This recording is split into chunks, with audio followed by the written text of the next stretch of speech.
Good morning, everyone. Today is another episode of Arks Trash. So for those who are new to the channel, Arks Trash is a audio only podcast.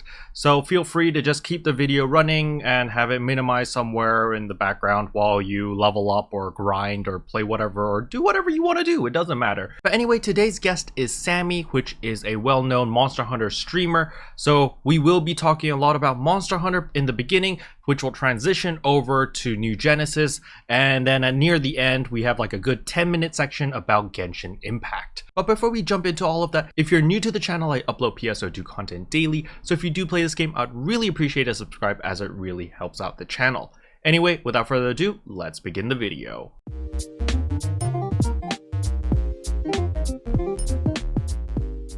Welcome everyone to the 16th episode of Arks Trash. Today we have special guest Sami over here. Sami, would you like to introduce yourself? Yeah, sure. My name is Sami, or Hotsammysliz on the socials, and I'm a content creator. I play a lot of stuff, a lot of Monster Hunter, a lot of PSO2 since Global, and yeah, I'm excited to be here. So Sami, from what I understand from your stream, like you're primarily a Twitch streamer, right? Yeah, for sure. That's definitely how I started and got my foot in the door, and content creation was definitely streaming. Whenever I tuned into your stream, I just see you always streaming Monster Hunter the majority of the time recently, especially when Rise came out. How are you liking the game? Yeah, I'm loving Rise. I've been going through a bit of a personal bout between myself and the game, and not in the sense that the game itself is bad, but it's a kind of a test of whether I'm good at the game or not, because there's some things that are just a bit functionally different between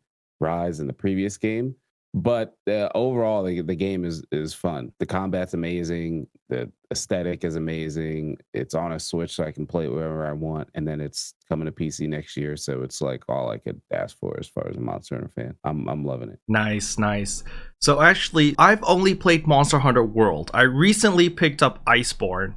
And so how vastly different is Rise compared to Iceborne or World? So if you've played World or Iceborne, you'll definitely feel mechanically quite a bit at home with Rise. Like it's definitely based off of that. Like the map is open. There's no load zones between areas. The weapon move sets are pretty similar. There's mechanics that have changed, as in there's no clutch claw. Like that's gone, but they gave it a mechanic called like the wire bug.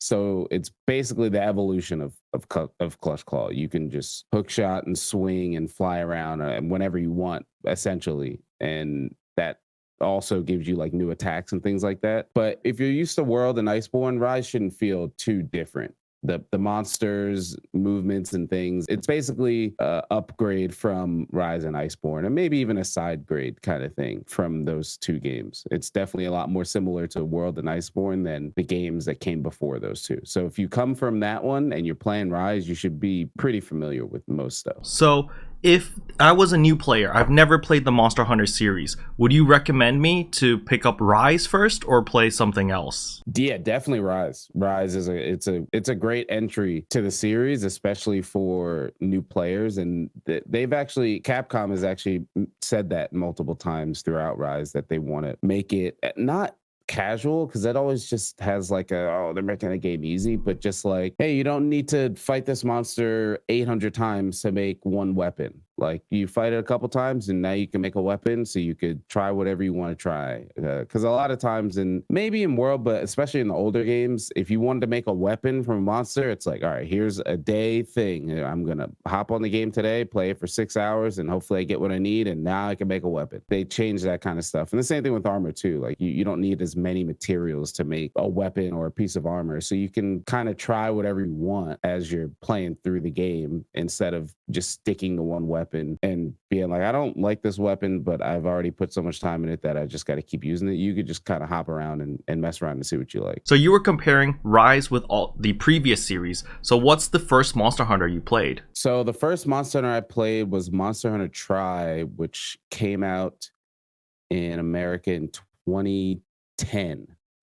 Actually, the date is ingrained in my mind. It was 4/20/2010 was when the U.S. release of Monster Hunter Tri was. So I played the Japanese version that previous year, like in the fall of 2009, but I didn't. It was the Japanese version on my American Wii, so I couldn't go online or anything. So it was just all single player. I played it and I was like, oh my god, this game is amazing. I still remember the first time I hopped in the quest or whatever. It's like a training thing. So they're like, kill this monster, learn how to carve or whatever. So I had a sword and shield, which was like, that's always looked at as like the starter weapon back then. I killed this big herbivore dinosaur and I was like, holy crap, that was amazing. And they're like, carve this monster. I was like, oh my god, I can carve it.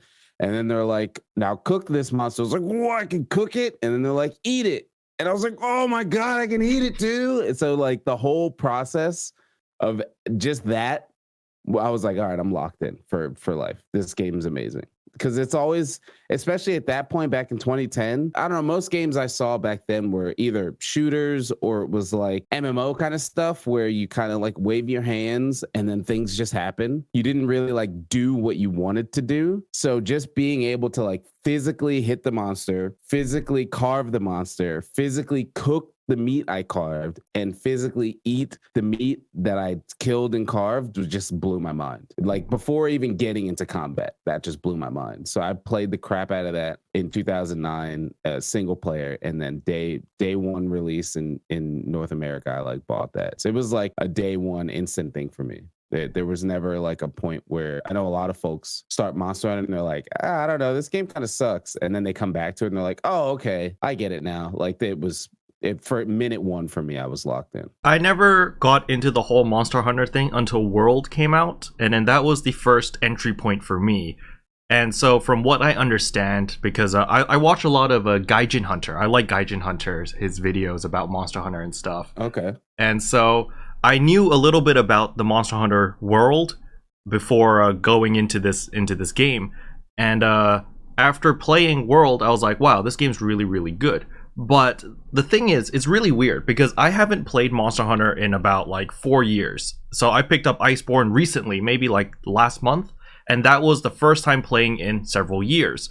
And something that hit me immediately was, oh, I'm not used to the controls again, so everything feels clunky again to me. And then the second thing was, wow, every fight actually takes quite some time because you're tracking the monster, you gotta find the monster, you're fighting it, it runs away, you gotta chase it again, so forth and so on. But I'm not in that rhythm yet. When I played World, I think I adapted to that rhythm really quickly, so it never felt like I was playing for a very long time just for a single hunt. But especially like the first hunt I did on Iceborne, I was like, wow, this is like 20 minutes per hunt. This is quite some time. And it was just really jarring for me all of a sudden. And I was just wondering, since you've started from the very beginning, was that a shock for you in the beginning where it was like, wow, there's an entire process of like, scouting where the monster is, finding the monster, and then finally fighting it? Yeah, so in the earlier games, for me, and I think most people that I generally play games with, like prior to World, the average hunt time was like 20 to 30 minutes. That's what it just kind of felt like until you really got towards the end of the game and you had like the best gear and you knew that you fought this monster 800 times and all that kind of stuff. But before World, and even sometimes during World, but definitely before World, average hunt time was like 20 to 30 minutes. That was just how long a hunt took, because there wasn't as much of a tracking thing back then, like the, picking up footprints and all that stuff. But you still did have to run around in the map and find the monster, and that you'd fight them and they'd move and you have to find them again.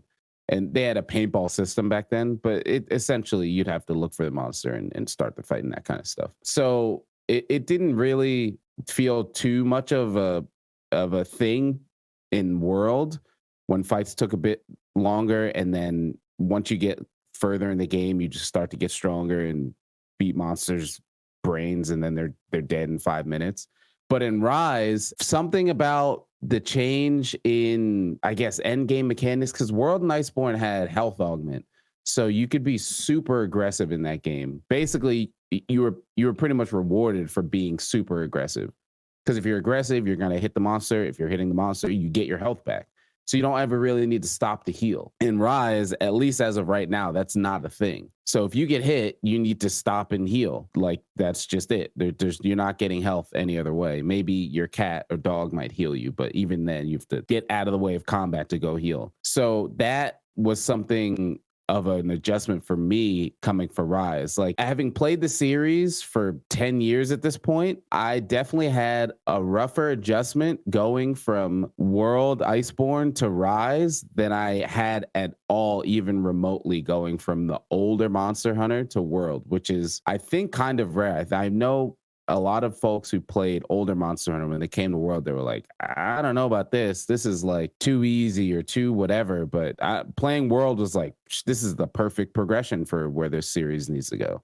And Rise is a great progression too, but man, it took a bit for me to get adjusted to having to kind of go back to the older way of playing Monster Hunter, in the sense that if I get hit, I gotta like heal, so I have to really make sure to not get hit, rather than I got hit, whatever, let me just keep attacking again. So that's like been the adjustment for me between the two. Because like when I'm playing World, or I guess Iceborne now, it takes me a while to adjust to Iceborne, because obviously all the mobs are a little bit stronger, so forth and so on. But when I played World, I had this this set where it was like, it basically increased my HP regeneration, and so with and it was, I was God mode. I legitimately was just God mode, and I could just run straight in and just whack the monster till it died without any care of my health. And I enjoyed that a lot, but I can definitely see a lot of people like frowning upon that and be like, wow, this is too monkey brain. But I was like, dude, this is awesome for me. No, I loved it. That's exactly the thing, right? Because once you get to a certain point in Iceborne and World, you had, whether your set had health regen on it, or your weapon, like your weapon pretty much always had health regen on it. So you would just go in, and if you're doing a crap ton of damage, then you don't ever have to worry about healing. You get hit for half your health, and you got some openings. Whatever, I'm just gonna go back in and attack and get all my health back. But in Rise, you get hit for half your health, you're gonna stay at half your health. So if you get hit for half your health again, you're dead. So like, that was just the play style. That wasn't even, I wouldn't even say that was you. That was just the play style of World and Iceborne. Like, once you got to the end of the game, everybody had health augment, and you just attacked if you needed to heal instead of healing when you needed to heal. Nice. So like, how many hours of Rise have you played now? 200? I'm at about 300 now. Oh my goodness. So I've noticed from your streams that whenever you're playing Monster Hunter Rise, you don't get swept up by the hype. Like, a lot of times when people start a new game, for example in a PSO2 or a New Genesis, like, everyone's trying to beeline to the end game. But it seems like you were the opposite. You were like, it's fine, I'm going to take my time, I'm going to play everything, 100% complete it, and then move on. How do you do that? How do you take your own time and, pace yourself like that? It's just something how I've always just played games in general. It actually kind of goes back. I was listening to one of your other episodes of the podcast. I think you were talking about Guardian Soul, and how a bunch of other content creators were like, I think I'm going to skip on it. I don't know if I'll do it. And you're like, well, if nobody else is going to do it, then I think I'm just going to do it. That's kind of how I approach just progression through the game, especially as a content creator and streaming, and especially when there's hype in day one. Everybody else is gonna sprint and get to the end of the game in 5 minutes. Like, that's like what people want to see. Well, that's what a majority of people want to see is, oh, let me get to the final boss. Oh, look, I beat the final boss. Here it is, and here's the gear, and here it's like, I get it. There's 30 other people that want to do that, and that's fine. I have no problem with that. But like, what about that little one thing you can gather in that corner back over there that they didn't tell you about in the story? Or what does this NPC do when you talk to them 8 times and ask him the second option on the 5th time? Like, there's always little nooks and crannies and weird things to find in just any game, but especially in Monster Hunter, because there's always the go ahead, go fight the monster, go make your gear, go make a weapon. But there's always these other little kind of value hidden gems in the game. And I like to look for that stuff all the time. Like, I've never, prior to really World or really any other game, I'm not really like an achievement hunter kind of person, but just with World, I love to or with Monster Hunter, I just love to find these little hidden things that help people a bunch, but they just don't know, because they're just, well, I'm just going to boot up the game, fight monsters, and then turn it off. So I love to find like other ways to help people in the game, because everybody's going to beeline and get to the end, and they're going to be doing this stuff. And it's like, did you know if you scan your amiibo, you can get free Lagnia apples like every day. And it's like, oh, no, I was just too busy getting to the end of the game. I didn't even know that was a mechanic. And it's like, well, there you go. Now there's a bunch of free stuff you could have been getting. So it's just like, I always just take things at my own pace. And for Rise specifically, it was a little bit more difficult because I was really playing at my own pace, but I also didn't want to be spoiled. And it's a murky like waters trying to navigate social media and even just streams of, look, I'm only 25% through the story and everybody else is beating it and they're just talking about how much they're fighting the final boss. And I don't know who the final boss is, what it looks like. And I don't want to know because I want to experience that on stream too, so people could see that raw reaction. So I kind of just, towards the end of the story, I was just like, look, I was like 2 hunter ranks away. I was like, I'm just going to get to the end of the story so I don't have to worry about it getting spoiled or anything. And then I'm going to go back to taking my time and playing it how I play it. But yeah, it's a thing where I just gotta put myself in like a little pod of just my own and other people who are playing at that pace too. Because that's the thing as well, is there's people, of course, as a content creator, it makes sense. Let me get to the end of the game and get all the content out and let people know, because then more people will want to see that, because there's other people who play the game that way. But there's also a subset of people who like to play the game at their own pace like me as well. And a lot of times they're not the people to be like, oh, what's the end game? Because they're just taking their time. A lot of folks, more people than not, which gets lost in the content creation world, more people than not have a full-time job and play video games. So they don't have 14 hours a day to know life and go crazy and get to the game in 3 days. And they don't want to get spoiled either. So my stream for the first 3 weeks of the game was pretty much if you don't want to get spoiled, just go watch Sami's stream because he's still on the third quest in the game. And that has some value in it in itself. So that was kind of cool too. And that's usually how I just play games. It's like if you know people who are going crazy and getting to the game and you don't want to get spoiled, but you still want to watch this game, you can come watch my stream because I'm going to take forever to get there. I totally get it because I actually am the same way, but on PSO2. So you know how in PSO2 you have all your classes at 100. I was there when you hit 100 on your stream, but I haven't even done that yet. I still have 4 more classes that I haven't hit 100 yet. And a lot of people are like, Carol, what are you doing?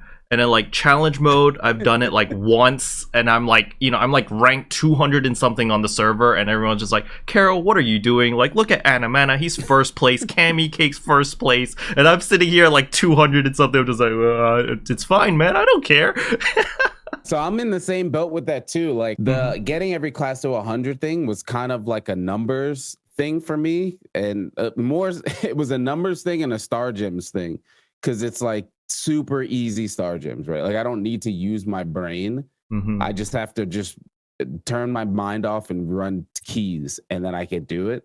But like as far as like I've only done like 3 divide quests. Like I've only done divide quests like 3 times, and I've done challenge mode again maybe like 5 times. I'm like the same way in PSO2 as well. Like I enjoy the game a lot, and I really like playing it and stuff, but when it comes to getting like super try hard and sweaty, like when the game first came out, I was like going crazy. Like I remember the oh my god, how do I forget her name? Phalag?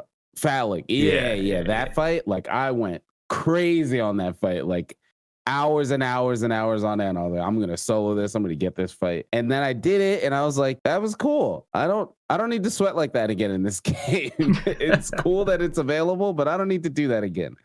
So I've kind of just like chilled out since then. And not to any part where it's the game's fault. It's just like I experienced that, I got a little taste of it, but I'm gonna go back to just being casual and just getting stuff done in this game. And that's fun. That's like something I love so much about PSO2, is that there's so many ways to play it. In Monster Hunter, there's 14 weapons and there's a bunch of armor sets, so you can play it however you want. But the progress in PSO2 can be so different, right? Like you could be somebody who's just one class, but you're a god at it and you solo everything. You don't play with other people. You solo UQs, you solo divides, you solo Phalag, you whatever, you've got fixes. Or you could be that same kind of person with no gear to really challenge yourself.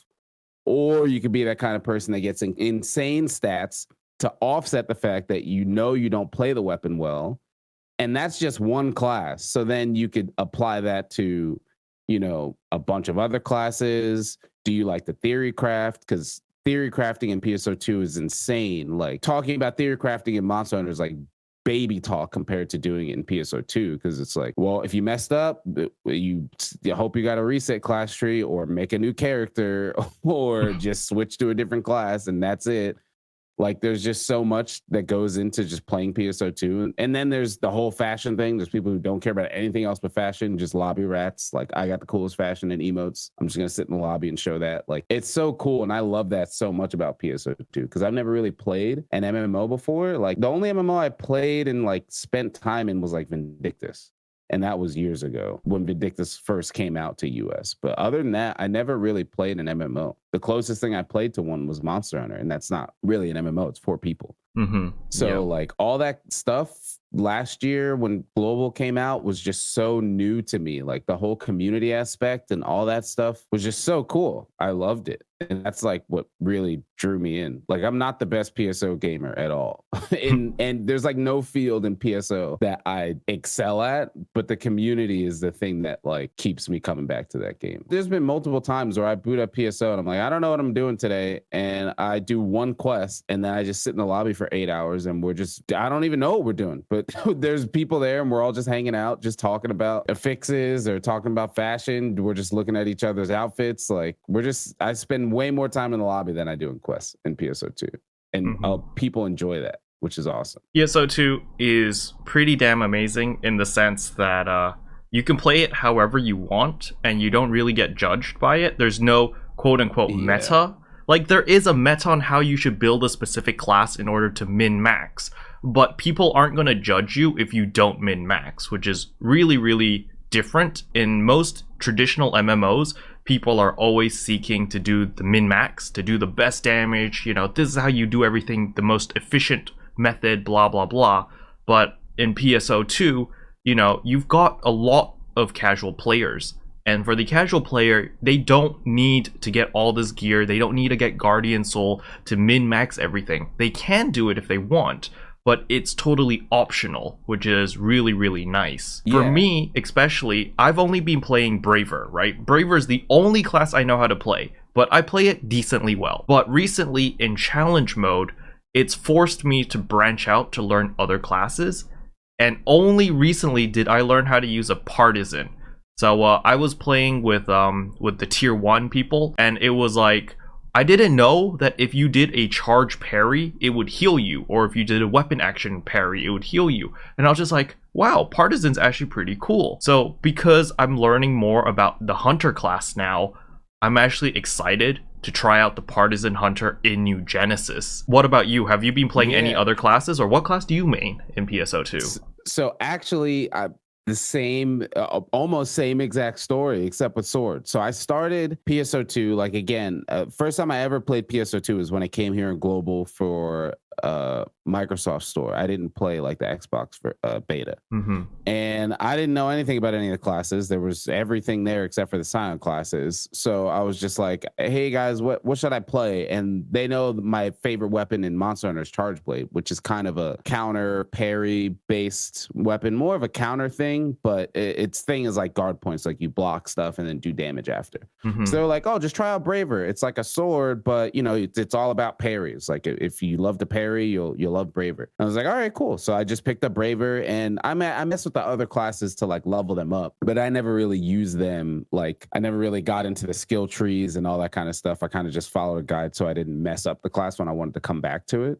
So I just really just played Braver, and that's all I played until November, December, maybe. So like 5-6 months, like it was just Braver, like that was it. And then like again, other classes just leveling them up when skill caps went up. And then at some point I was just like, it was maybe a month or two after really beating Phallic and feeling okay with that fight, I was like, I think I want to try something else. Like Braver's cool, but it got to the point where all I did was like 2 different PAs the whole time. And I wouldn't even be awake for that long. And I'd be like, all right, let's do some PSO2. And I'd go into a fight with Braver, and stuff just, started having so much life because the game just, increased in strength. And I'm like, all I'm doing is this flower move and then this spin, and then I parry when something comes to me. Like I'm kind of getting bored of this. Like I'm doing damage, but it's like I'm doing two things and that's it. Mm-hmm. And if I don't perfectly parry, I'm dead. And that's kind of boring. So then I was like, well, let me try Hunter, because Hunter has like guard frames and stuff. And I did, and I was like, this is what I should have been playing the whole time. This is Charge Blade. I hold my attack, and while I'm holding my attack, I'm block, and when I block, I get health, and then I spin. It's like, what? This is what I should have been playing this whole time. So I just somewhat recently discovered Hunter, and I was like, I'm never looking back. This is the greatest class ever. And it's the first class in the game, and I should have been playing this. So I kind of just abandoned Braver. I've like not played it since I started using Hunter. And then with the Scion classes, I was like, man, they showed them all. And I was like, Hero is not my thing because I don't like Gunner at all. I hate twin machine guns. Twin machine guns and Knuckles are probably my least favorite weapons in the whole game. So anything that has me using those, I don't want to use because I don't want to use punching weapons, and twin machine guns are just punching weapons that I have to be in the air for. I was like, I don't care about those. So Hero was like a no, like right off the bat for me. And then what did we get after that? Phantom? I forget what the Scion class we got after Hero. Yeah, it was Hero, and then Phantom and Etoile came at the same time, and then Luster after that. Oh, yeah. So, yeah, we got Phantom and Etoile. And Phantom looked like the sweaty God mode gamer class that it is. And I was like, that is not me. I'm not that good at this game. It's like I saw somebody play it and they tried to explain it to me. And before they've said any, like, here's the button you press, it was like, all right, well, first you need to know that this does this, and then that does this, and then this links to here, and that links to this, but you can only do it when you're in this stance, and when you're in that stance, you could do it. I was like, all right, I'm cool. I'm okay on Phantom. No, thank you. What does Etoile do? And it was like, Etoile, you just don't die. And I was like, that's what I love. I just let me live forever. So I went from Hunter, I basically went from Braver to Hunter and Etoile. So I go back and forth between Hunter and Etoile, but I love Hunter and Etoile so much. And Etoile is just like, it's like the perfect way for me to play the game when I don't want to use my brain, but I still want to get stuff done. It's like, I could just go wand, I could fly, so it doesn't take me forever to maneuver. I could just fly anywhere I want. And then if there's damage coming at me, I just hold my shield up. And when I let go of my shield, I do a bunch of damage. And I could just shoot a beam. And it's great. And then if I want to get a little sweaty, I could take out the double or the soaring blades and, you know, get my iframes that way, or my just guard is that way. It's like Etoile is like the perfect class. If Hunter didn't exist, I would be really worried about what I'd play in NGS. But fortunately, Hunter does exist, so I'm happy. But yeah, I love Etoile and Hunter. I played Braver for like 5-6 months because I just didn't really know. And that's what's so cool. There's so much in PSO2. Like, there's just so much. And within each class, there's like so many ways to play it too. So it's awesome. For sure. So Hunter and Etoile, we kind of had the same journey because I know you went to kind of Braver Etoile. Yeah, as well, actually, right? yeah, because I was about to talk about that. It's when I went into Divide Quest. So when Divide Quest first came out, I was like, oh, you know, whatever, I'll go in. During that time, I was playing Braver Phantom. So Phantom was my subclass. And the reason for that was because it gives extra crit damage, you get more PP, you can cast more PAs, and, you know, it just gave you a lot of offensive stats. And I was tearing through super hard, extremely hard. It was super duper easy. But then ultra hard dropped soon after, and Divide Quest dropped. So I went into Divide Quest with my regular loadout. I was like, dude, this is going to be a cakewalk. I'm going to shit on everything. And I get destroyed. I get one shot like multiple times. I'm just like, what is going on? What was happening to me with Braver? Like, I was like, I'll be fine. And then I was just getting slapped around. It's like, if I'm not perfectly parrying everything, I'm dead. Yeah. It's like, there's 50 enemies on the screen. I'm not going to perfect parry all this. There's no way. Yep, exactly. And then another thing that was also bothering me was there were a lot of flying enemies, like aerial enemies. And, you know, as a Braver, it's really difficult to get up there to hit them. And this is when I learned that, hey, Braver always had a second weapon. They had the bow. And I was like, all right, you know, I'm going to go out of my way to learn how to use the bow. And once I learned how to use the bow, I was like, holy crap, this weapon's amazing. So now I play both, you know. On my Braver, I use my katana and I use the bow. But in order to maximize the bow's damage, I needed to change my subclass to Etoile. because I wanted to be tanky so I could take a hit or two, but I also wanted my projectiles to be powerful so that it could actually kill all the aerial enemies. And so that's why I started learning Etoile, and that's where that story went. It's crazy how when you learn a new class or even just a new weapon, it just changes the game totally. I'm just like, wow, that's crazy. Yeah, completely. Like the feeling when I picked up Hunter's sword and I was charging my attack, something hit me and I got health. I was just like, oh my God, what have I been doing my whole life? This is insane. It was so cool. And then Etoile, like, so with soaring blades on Etoile, your gauge or gear or whatever you want to call it, as you build it up, you can do like a super move. And that super move looks almost identical to the super move that Charge Blade does in Monster Hunter. Like in Monster Hunter, it's called a super amped elemental discharge. So it's like after you swing your sword, you get a bunch of files, you put that in your shield, you charge your shield, you swing your sword, you get more files, and then you can throw this huge attack that does like a shock wave of damage. And when Etoile came out, they were like, Sammy, you gotta play Soaring Blades. It has an SAED. And I was like, what? So you basically as you attack, you build up your gear and you do like a dodge and a double weapon action, and then it's like almost the same exact pose you make with your soaring blades. It like extends out to this huge sword, and you throw this big shockwave, and it does a crap ton of damage. And I was just like, oh my God, this is insane. This is the greatest thing I've ever seen in this game. And that was like, aside from the fact that you just don't die with Etoile, that like totally locked me in. I was like, yeah, this is I am a star now. I am a floating star that can't die now. This is my class. So whenever Etoile comes to NGS, that's going to be what I'm playing. And they're just going to make it even cooler. I don't know how. It's going to look so cool whenever it does come to NGS, because NGS just looks amazing already. Yeah, for sure. It's funny because like I've never played Charge Blade on Monster Hunter, but I know exactly what you're talking about because you can't miss it. When that sword transforms and you see like all the different phases and it's just like one big massive hit, it's just like, oh wow, what is that? Yeah, exactly. It's like one of the flashiest looking moves ever in like the whole series. And then when the people in my stream, they were like, Sammy, Etoile Soaring Blades has an SAD, and I was like, what?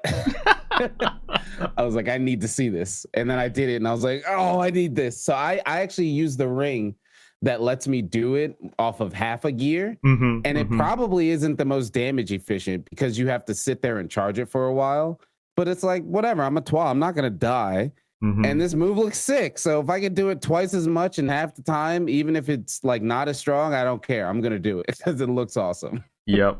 I fully understand. Yeah, it's the I learned a lot of my Etoile stuff from Chrono Catastrophe, because I think he made a video guide on it where he was explaining the difference between a full connect and like a half connect, which is basically what you're talking about, where that sword thingy. And I always did the full connect because I always wanted to see the massive gigantic sword like do the big PP damage. I was like, whoa, that's so awesome. And then like he was explaining in the video on like how it's not necessarily in your best interest to always do that, and it might be better to do a bunch of half connects.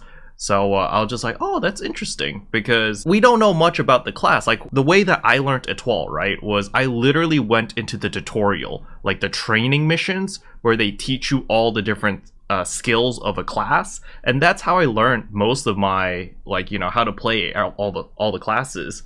What about you? Did you have someone to teach you, or did you just figure it out yourself, or what? Yeah, so like I learned like the basics in like the training area, and then I got a little bit more from Black the Basics. I watched some of his, because his are like just straight to the point. You just like, you open up the video, it's like bam, bam, bam. I was like, all right, so that's like the input. And then basically from that point, most of the other information I get from PSO is from the community. So like when I'm streaming and other people are playing, because like this game has been out for 8 years. So everybody who plays the heck out of this game knows everything. And fortunately, a lot of folks can come to my stream and then they'll help me out. Like I am by no means a guru when it comes to PSO2. Like that has never been my thing. I make it very open. Look, I don't know anything about this game. You guys tell me whatever you can to make this a better experience, because I don't know anything. Like it's like when I'm playing Monster Hunter, it's like you can ask me anything and I could mostly give you an answer. PSO2, it's the exact opposite way. I'm asking you guys everything. Tell me everything you know. So I learned most of the stuff from chat. They'll just tell me, oh, well, did you know that there's a ring that lets you do the SAD twice as much? And I was like, no, I did not know that was a ring. How do I make it? So like I learned everything from them mostly. I feel like the PSO2 community is actually super duper nice compared to other MMOs, because people are very willing to teach you as long as you just ask, which is very, very surprising. You know, a lot of traditional MMOs, you know, people, they like to keep information to themselves to take advantage of it. And I'm just like, oh, that's, you know, I don't stand in that camp. I'm always in the, hey, if I learn something, I'm going to share it with everyone, right? Because the more people that I'm know the same something, way. Like the more people that have better knowledge, the smarter the community as a whole gets, and we all play better together. Exactly. I'm always of that. And like the PSO2 community, that's like what I always say is my favorite thing about PSO2. Like the game is fun, the characters are fun, fashion's fun, the weapons are cool, combat's cool. But for me, the most notable thing of PSO2 is the community, because it's just like, it's amazing. Like there's no other game that I do it in Monster Hunter, but I've been playing that game for 10 years. So like there's a point where I can just kind of just talk about it and give information out. But being a new person at PSO2 or at a game at all, there's no other game where I could be new at it, stand around for 6 hours doing nothing, and people are enjoying themselves and enjoying PSO2 at the same time in the same way. Like that's just so cool. The community is always going to be my favorite part of PSO2. And again, like for me, for it being my first MMO, just seeing other people out in the game, like not even related to my community, just seeing other random people, just joining up on a quest and seeing other people. Like the other day, I think it was yesterday, maybe 2 days ago, I was doing the Face of the Abyss for the Arks appreciation campaign. Yeah, the campaign. So I was doing it on like normal. Yeah, I was doing it on normal just to get it done. And I hop in there and it's like 3 other people. And I think it's normally an 8-man quest, but it's like normal. So there's not many people. And there's somebody else in there, and their alliance name is just Bone Titties. And I was just like, well, okay. Like there's just so much random stuff you just see from other random people in that game. And it's just like amazing. I just love seeing that kind of stuff. That like made my day, just seeing somebody's alliance name just Bone Titties. It's like awesome. Yeah, for sure, dude. Oh man. All right. So let's start talking about New Genesis. So you got access to the Japanese closed beta 2, just like me, as well as a bunch of other content creators. What class did you play back then, and what's the takeaway? How do you feel about the game so far? So I played Hunter, and I did, towards the end, I multi-weapon Tekker. Well, I had subclass of Tekker, and I loved it. It's like everything I wanted.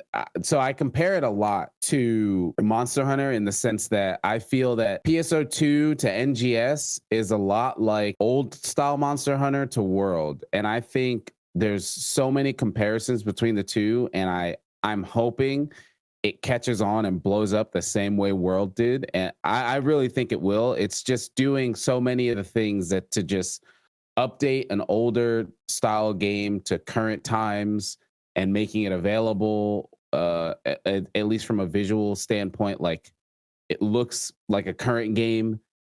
The systems are a lot more current, and it just feels good to just run around. That's like the main thing for me, at least in PSO2, that wears on me. It's not like 8 million affixes and grinding bosses for whatever. Like the main thing for me that makes me want to just kind of go to sleep when I play PSO2 is moving around. Like not combat moving, but just like traversing. Because it's like if your class doesn't have a movement PA, then it sucks. And how much time do you spend running around? You spend so much time running around. And like most classes don't have a great movement PA. Like the only class that I feel has a good movement PA is like Phantom.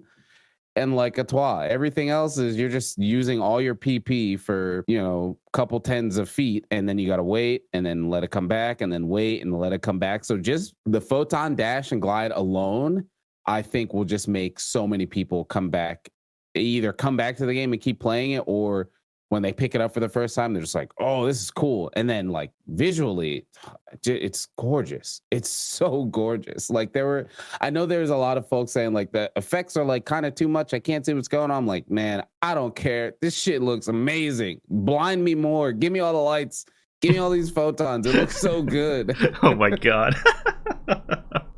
Like I 100% agree that the game it's similar to Monster Hunter, but I can only compare it with World because I've never played the older ones.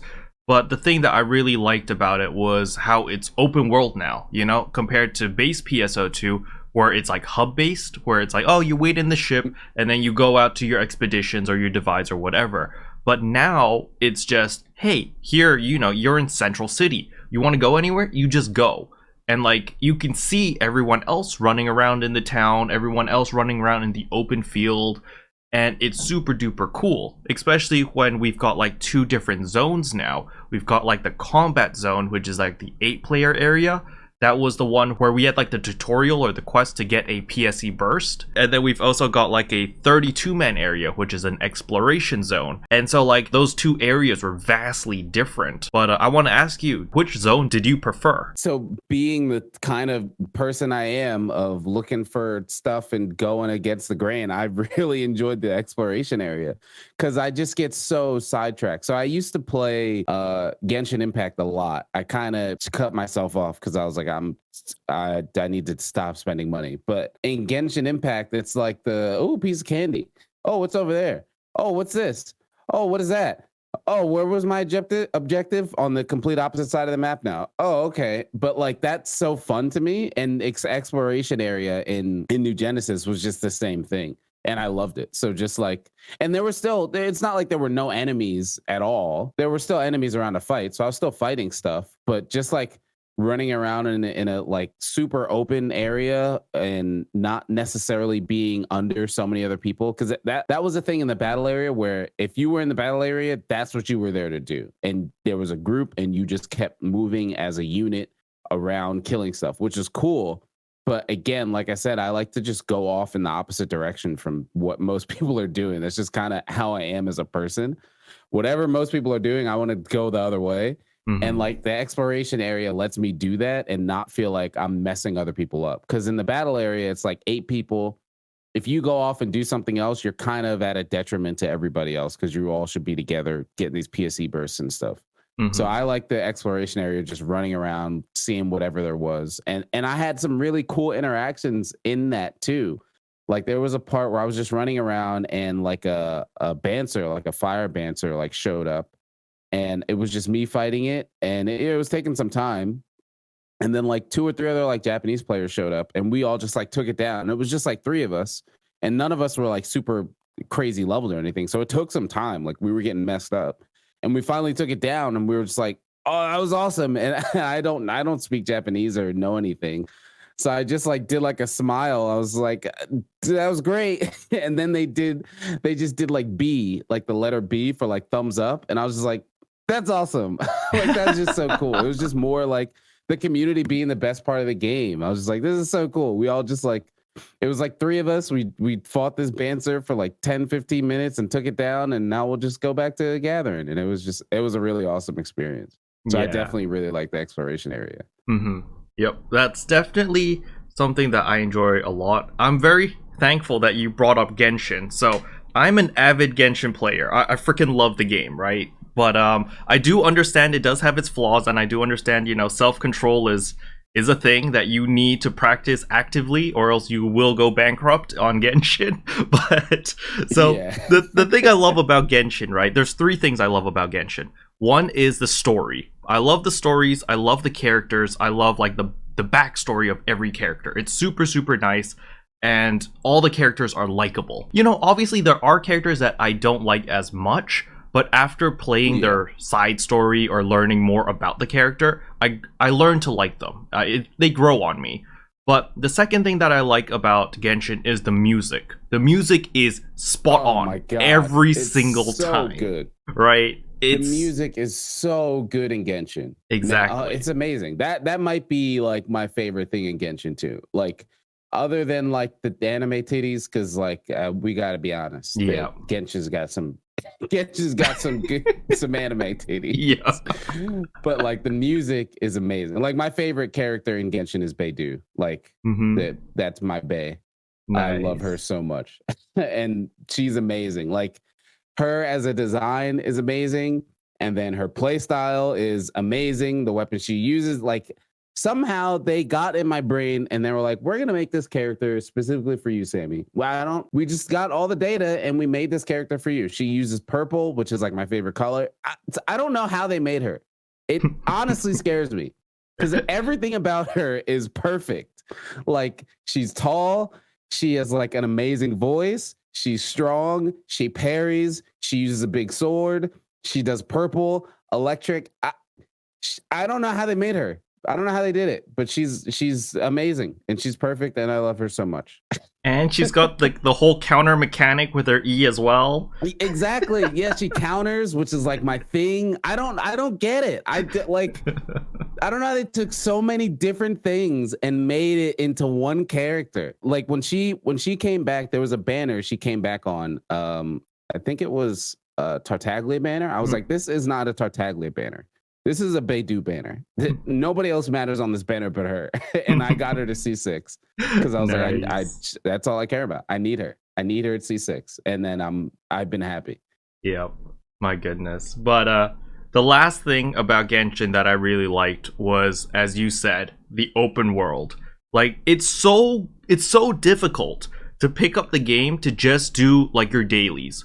Like the moment you're doing your dailies and you're like, oh, I wonder what's up on that mountain. Oh, there's a treasure chest out in the distance that I see.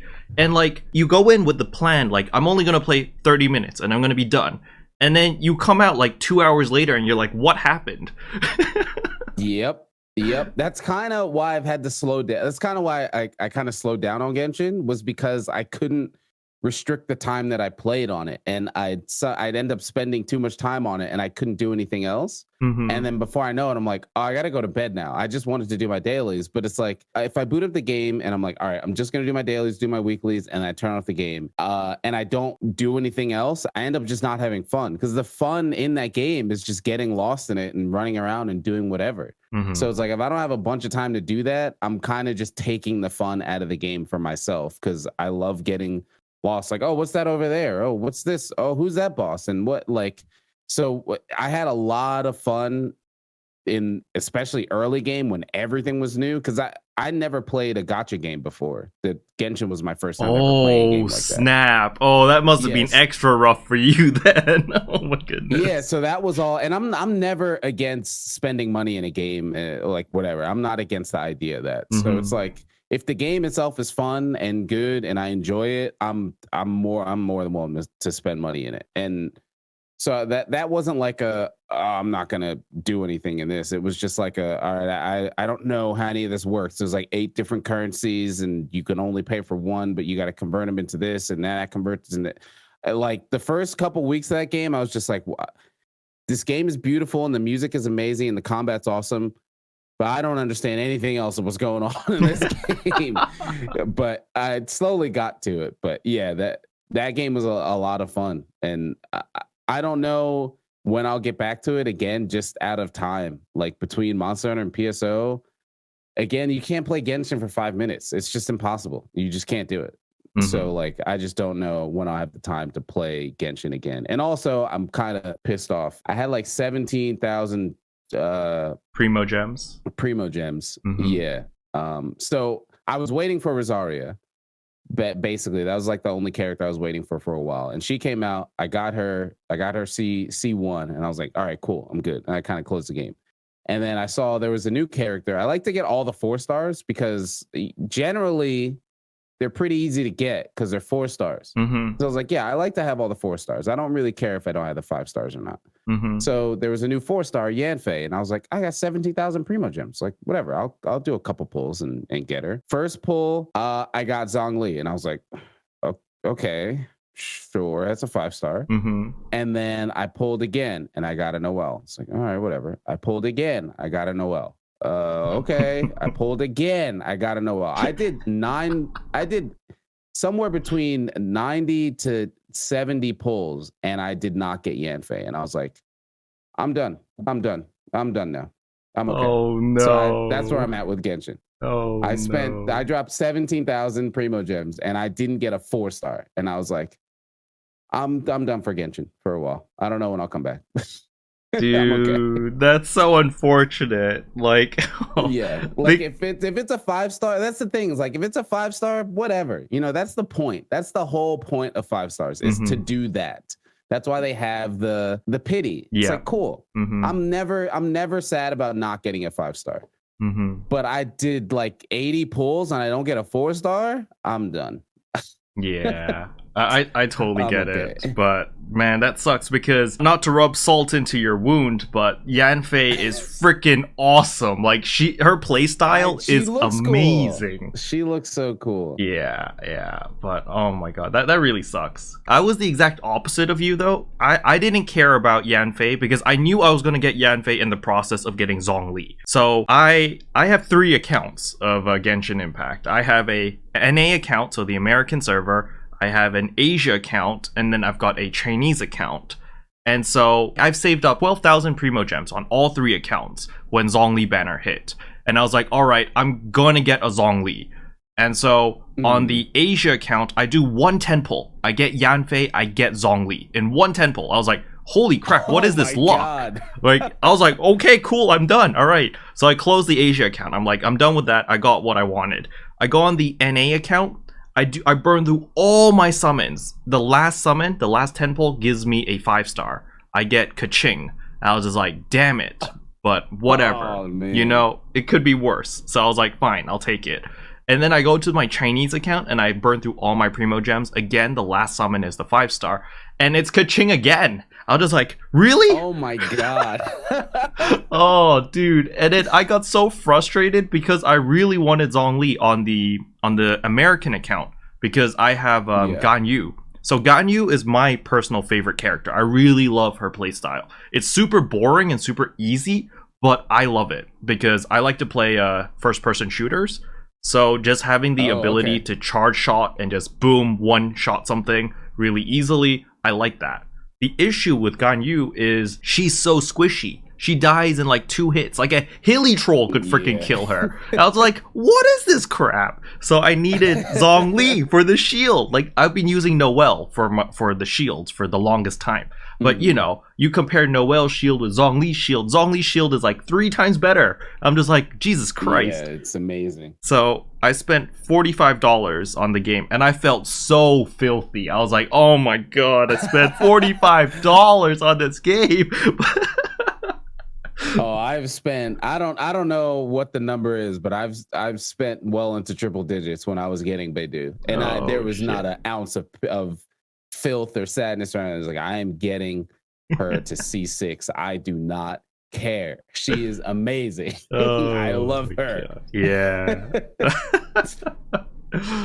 But you know, we got to drag the conversation back to a New Genesis. So since, you know, we talked a lot about Genshin, right? And there's a lot of things that we like about Genshin, but what do you hope that New Genesis brings in? Like, what do you hope that New Genesis might learn from Genshin, might learn from Monster Hunter, or stuff like that? Is there anything that you really, really want in New Genesis? Honestly, I'm kind of going into it with a really open mind. Because again, with PSO in general, PSO2 being my first MMO, it was my first MMO, but it was one that had been out for 8 years. So like my first, but a lot of people's life for so long. So there was so much information that was already out, which was great for me being new because I could ask a question and get an answer at any point.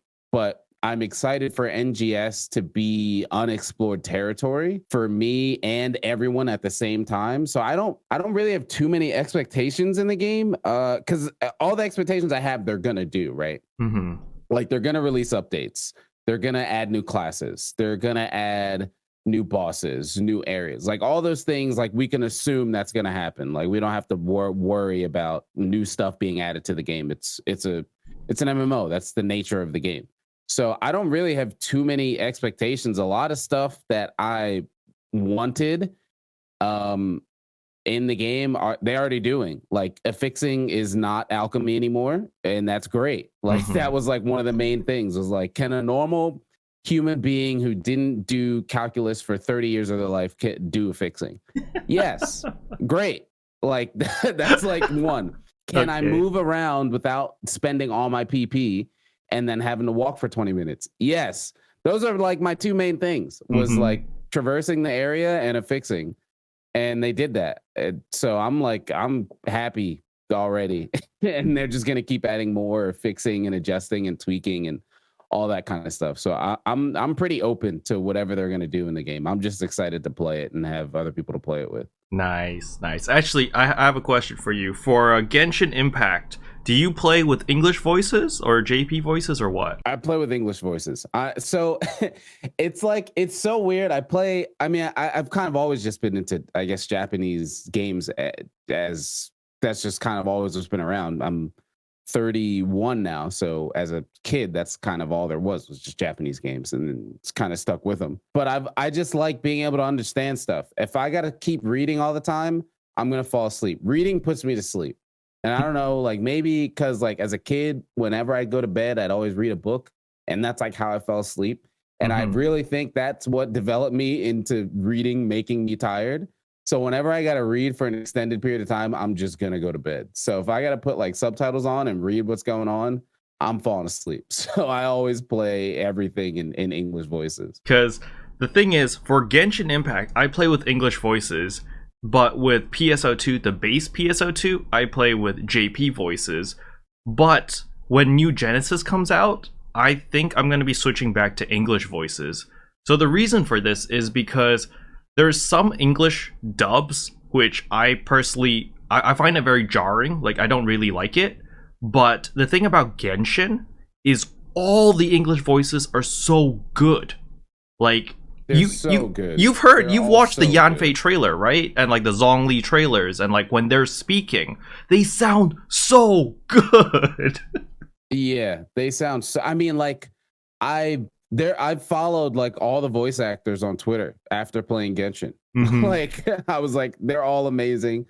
And the thing, that's my other favorite character. I love Beidou, and then my second favorite character is Benny. I love Benny so much. Like I just want to hug him for at least a year straight. He's just so cool. And then I've like there was this. It was a Reddit post or maybe a Twitter post where it was a bunch of the voice actors just doing lines from their characters.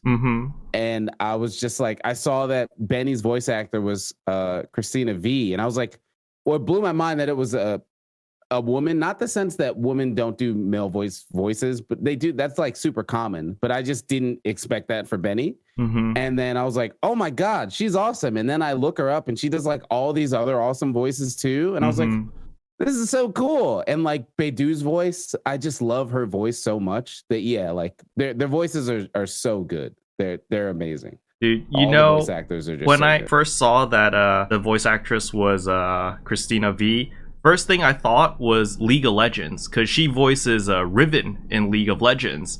And I was just like, that's where I first originally found this voice actress. I was like, holy crap. And then you find out that she also voices Xingqiu as well. And she does both of them. Yeah, and I'm just like, what?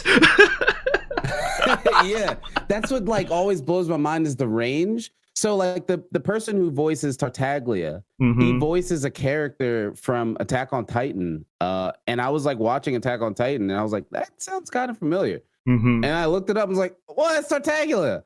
That's crazy. Yeah, it's really crazy. You know, Yanfei's voice actress, the English one, is actually the same voice as Kaori in PSO2. That is the bouncer girl. Oh, that's cool. Yeah. The thing about Genshin's voice actors and voice actresses is like it's an all-star team, right? Every voice actress that they hire is really, really good. They're well established. They know their craft. And then what got me really excited about New Genesis when they did the Prologue 3 was I looked up all of the voice actors and actresses for New Genesis, and it's also an all-star team. So I'm really excited to just play the full game in English and just enjoy it. Yeah, so am I. I think there's one or two people from the new Genesis cast that are also in, I think, Monster Hunter Rise too. And I was like, that's awesome, because the voices in Monster Hunter are awesome too. Yes, there's one. I forget exactly who, but I think there's one or two voices. Yeah, there's. I think it's. Oh no, I don't remember who it is. I think it's either Manon or someone else. She voices the Ara Ara person in Monster Hunter Rise, one of the sisters. The twins. Yeah, that's what it is. I think it's Hinoa. Yeah, the voice of Hinoa. Yeah. You know, it's funny. I've never played Rise, but I know that the first thing that when you open up the game, you hear Ara Ara. Yep. Those, man, they start that game off strong. They start Rise off strong, and yeah, it's amazing. Oh man. All right, cool. Well, that's pretty much all the time we have for today's podcast. I'm gonna open the floor to you if you want to do any shout outs or any plugs, whatever. The floor is yours, man. Cool. Yeah, as always, thanks for having me. This is a blast, and you can find me on the socials, Twitter, Twitch, YouTube at Hotsammysliz, and I also have a podcast as well, PVC podcast, that's also hosted on my YouTube. And yeah, that's been my passion project as of late. I've been really enjoying podcasts. I'm super excited to be here and had been on this one, and hopefully I can get you as a guest on mine too. We can cross contaminate podcasts, because it's a lot of fun. But yeah, that's what I got. Perfect. So you'll be able to find all of Sami's socials in the description below. Thank you, Sami, for joining me in today's episode. Thank you for having me. And that concludes today's episode of Arks Trash. Hopefully you guys enjoyed it. If you did, I would appreciate a like and a subscribe, and I'll see you guys in tomorrow's video. Bye.